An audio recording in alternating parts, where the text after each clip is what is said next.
Hello mga bro, what is? Prime names. Ayan, matagal na ako hindi gumagawa ng video.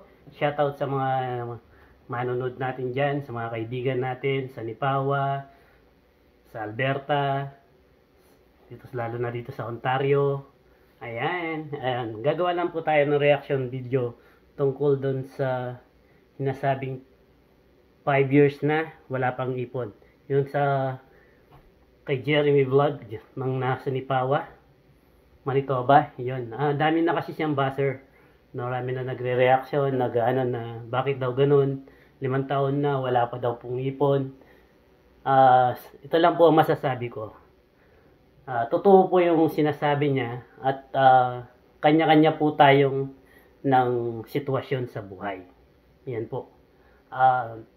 Hindi lang po naman niya po na kung bakit ganun, bakit ganyan. Pero sa katotohanan po, talagang mahirap din mag-ipon, lalo na sa sitwasyon doon sa Manitoba. Maraming babayaran, bahay, sasakyan, life insurance, insurance ng sasakyan, basta marami pa ho. Kaya yung mga nagsasabi na ilang taon pa lang nakaipon na, yung iba ang dami nilang mga kwento na nila na hindi totoo yung sinasabi niya. Kanya-kanya po tayong katayuan. Yan po. Dahil buti nga si Jeremy yung vlogger na yun nasa Canada, ay nasa Nipawa, na sinasabi niya yung totoo. Na 5 taon na siya, wala pa siyang ipon. Yung iba, 1 taon pa lang, wala pang ang pera, mayabang pa. Di ba?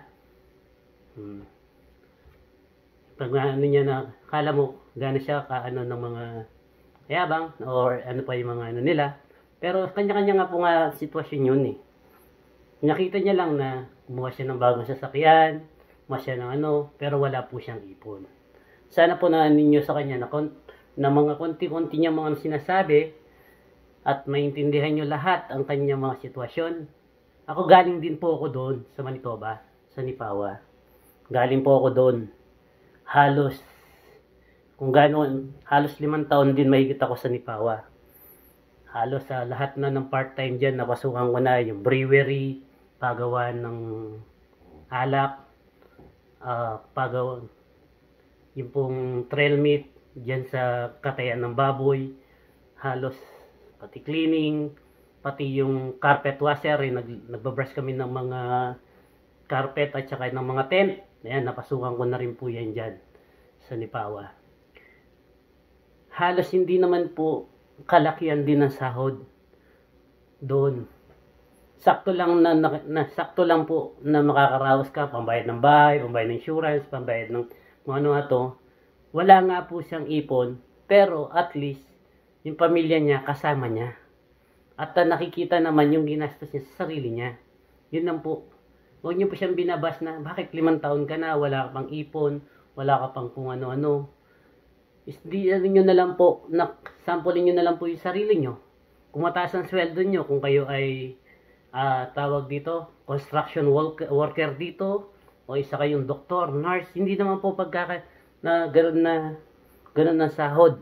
Kaya nga po, po sa mga nagbabasa sa kanya, nagano po doon. Kaya ngayon, gumawa na ako ng reaction din video ko tungkol sa 5 years na yan. 5,000 na ba? 5 years na yan na hindi pa po siya nakakaipon. Totally high life din po ako na trabaho. Hindi lang kami nagkaabot ng Jeremy na. Hindi kami nagkaabot dyan. Umalis ako doon sa bawat 2017. Umalis ako doon. Nasa lugar ng province at saka yung place na pinaganuan kung maraming trabaho. Maraming part-time, maraming at saka yung sa buhay. Kung mahilig ka rin sa mga bumibili ng mga hindi ganong kailangan, cellphone, mga kung ano, hindi ka talaga makakaipon. Or either ka ng mga kaya sabi niya na maaga siyang kumuha ng brand new sasakyan, pero at least nakikita niya sa sarili niya na may sasakyan siya kahit wala siyang ipon. Yun po yun. Sana po tigilan niyo na yung pagbabas na dahil doon sa 5 taon. At saka yung ano, yung iba naman nagtatanong sila yung mga nasa Pilipinas na, ay boss, di kung ganun, 5 taon ka na dyan, hindi ka pa nakakaipon. Ako dito sa Pilipinas, kumikita ako ng ganito. Pwede pa, parang nag-iisip ako na pumunta pa sa Canada dahil dito pa lang sa Pilipinas, malaki na yung kita ko, nakakaipon ako. Bakit nyo ano yung kinabukasan nyo kung talagang gusto nyo pumunta sa Canada? Or ayaw nyo dahil lang sa malaki ang kita nyo? Nakakita na ninyo nga na kaya nga nag-abroad para nga sa kinabukasan ng pamilya. Yun, para sa kinabukasan ng pamilya, hindi para na lang na kung ano lang. Kaya sana po ay wag niyo na lang po umibas. Yun lang po yung ano namin. At shoutout po sa aking kaibigan diyan sa Nipawa. Ayan sila Boss Jobert, sila Erwin Ponce, yan sa Imake, lahat ng Mother Earth dyan, lahat ng mga boss ko dyan sa Nipawa, sila Cesar, shoutout sa inyo dyan. Yan. 12 years sa Canada, walang ipon. Ayan, ibas nyo na po. Salamat.